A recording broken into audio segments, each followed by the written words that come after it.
انتوا عارفيني طبعا، انا راجل بشتغل في العربيات من زمان وبجرب عربيات، ونادرا او مش نادرا بتحصل كتير الحقيقه، لان احنا كرجاله ماشيين نشمشم على طول زي ما انتوا عارفين. في عربيه اتخلق بيني وبينها علاقه عاطفيه جامده جدا، واكيد كلكم عارفينها، وهي السيتروين السي 5 الاير كروس. طبعا العربيه دي انا وهي كميتنا لنكت مع بعض في 2019. العربيه دي لما نزلت مصر خدتها جربتها ودخلت دماغي، نخششت لدرجه ان انا سميتها رؤى.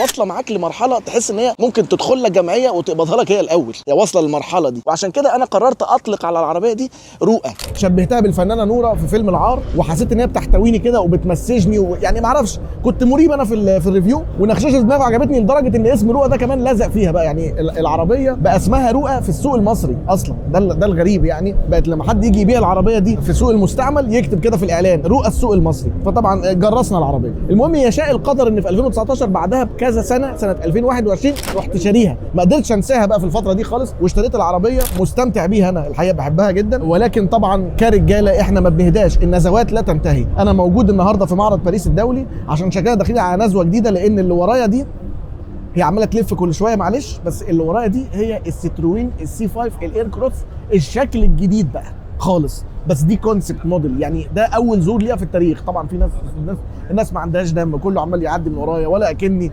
بني ادم مهزأ بصور فيديو. اصبروا بقى لما الناس. اتفضلوا يا جماعه.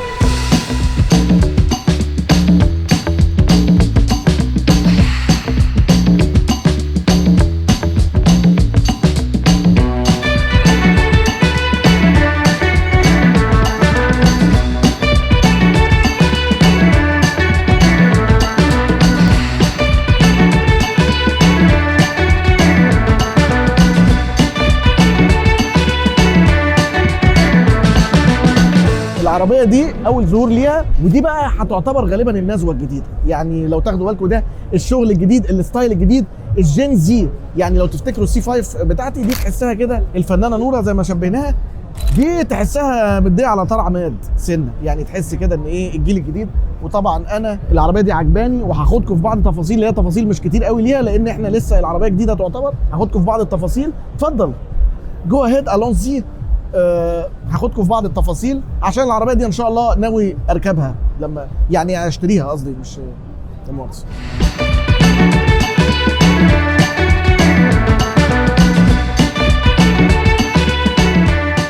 نبدا كلامنا النهارده عن السيتروين السي 5 الاير كروس الكونسبت. افرجكم عليها النهارده. دي طبعا زي ما قلت لكم ده اول ظهور للعربيه دي في العالم خالص، وانا قاعد مستنيها بقالي كتير جدا. عندي فضول اعرف السي 5 اللي هي بتاعتي لما تتجدد هتبقى عامله ازاي. طبعا حاجات هفهمها لكم عن فكره الكونسبت دي. الكونسبت يعني ايه؟ انا مش عارف اتكلم من كتر الناس، انا مش عارف، انا جاي في يوم اجازه الناس صلت الجمعه وجت.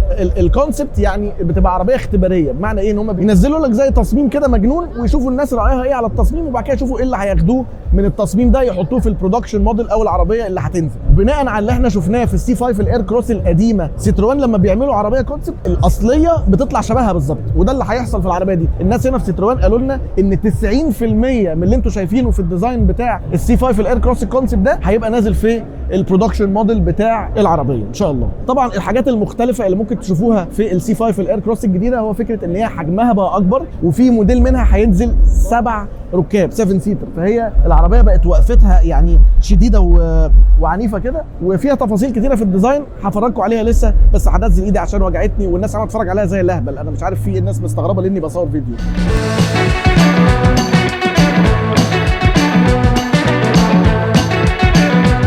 هاخدكم بقى في تفاصيل الديزاين بتاع العربيه. طبعا زي ما قلت لكم سيتروين قالوا لنا ان 90% من اللي انتم شايفينه ده هيبقى موجود في العربيه اللي هتنزل اللي انتم تقدروا تشتروها، وده ناكده حصل في السي 5 القديمه. السي 5 القديمه لما كانت كونسبت، هنزل لكم حتى صورتها دلوقتي، العربيه كانت شبه جدا او يعني تقريبا هي نفس العربيه بتاعه السي 5 الاير كروس اللي عندي في البيت، يعني نفس الكونسبت. فاللي انتم شايفينه ده قريب قوي من اللي الناس هتقدر تشتريه.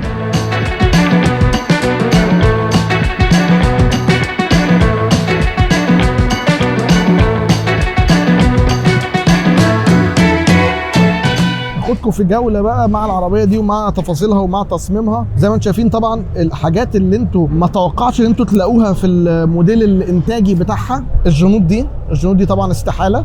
ان هي تبقى موجوده. برضو هتلاقي في بعض التفاصيل في الاكسدام القداماني مختلفه، وبالذات في الموديل البنزين منها، لان دي واضح ان دي هتبقى كهرباء لان هي مقفله خالص من قدام. في موديل البنزين هيبقى فيه فتحات شويه. ديزاين المرايات ممكن يكون زي ما هو كده موجود، وممكن يختلف سنه لان المرايه شكلها رفيع قوي بزياده. الحاجات اللي هتفضل اعتقد الرفرف المربع ده، لو تاخد بالك ان الرفارف مربعه وفيها فتحات كمان للايروداينامكس، هم مهتمين قوي بالايروداينامكس. نفس الكلام برضو الفانوس ده، الحته اللي طالعه في الهواء دي اعتقد ان هي ممكن تكمل وهتبقى شكلها جامد وثوري جدا الحقيقه ولذيذ. برضو الحاجات اللي ممكن تلاقيها، الحاجات اللي في السي بيلر اللي وراني ده، الخطوط اللي بالعرض دي، واوكر الفلاش اللي هي بتفتح وتقفل، ونفس الكلام في الفتحه او الحته اللي موجوده عند الباب التحتاني ده، دي برضو ليها علاقه بالايروداينامكس. انا متوقع العربيه دي انسيابيتها في الهواء مع المشي على السرعات هيبقى احسن بكتير من السي 5 اللي عندي، وده كمان هيخليها اهدى كعربيه لان اصطدام الهواء بيها هيبقى مختلف. العربيه طبعا زي ما انتم شايفين الاكستيرير بتاعها شكله جامد وعنيف، على الرغم ان بعض من العنف ده هيكون بسبب ان العجل المحطوط في الكونسيبت ده 21 انش وطالع لبره جدا، فطبعا ده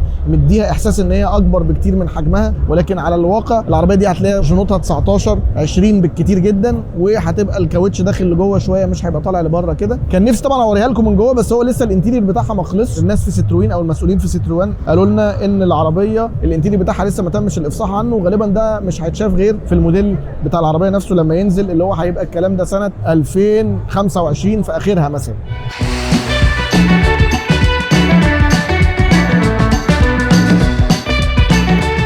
من الحاجات برضو اللي محتاجين تعرفوها عن السي 5 الاير كروس، طبعا زي ما قلنا غير ان هي حجمها كبر وان هي في منها موديل هيبقى 7 ركاب 7 سيتر، هي كمان هتنزل بكله بقى، يعني هيبقى في منها كهرباء وفي منها هايبريد وفي منها بنزين، واحنا اعتقد اللي هيجي لنا البنزين. العربيه دي متوقع ان هي تنزل في الربع الاخير من 2025، يعني العربيه تبقى موديل 26، وانا العربيه دي من العربيات اللي انا كنت مستنيها قوي ومبسوط من شكلها. انا ما اعرفش انتوا رايكم ايه في الموضوع ده، بس انا عاجبني الديزاين الجديد وحته الفوانيس اللي طالعه عامله كده دي، وطبعا لوجو ستروين الجديد ده برده كان من الحاجات اللي قلقاني لان هو في شبه من الميكروباصات شويه، كان في براند ميكروباص كده بيبقى نفس بس هو اللوجو الجديد استخدموه بشكل كويس، وزي ما انتم شايفين الديزاين عاجبني وبقت عربيه معضله وحلوه، في انتظار بقى العربيه دي ان شاء الله.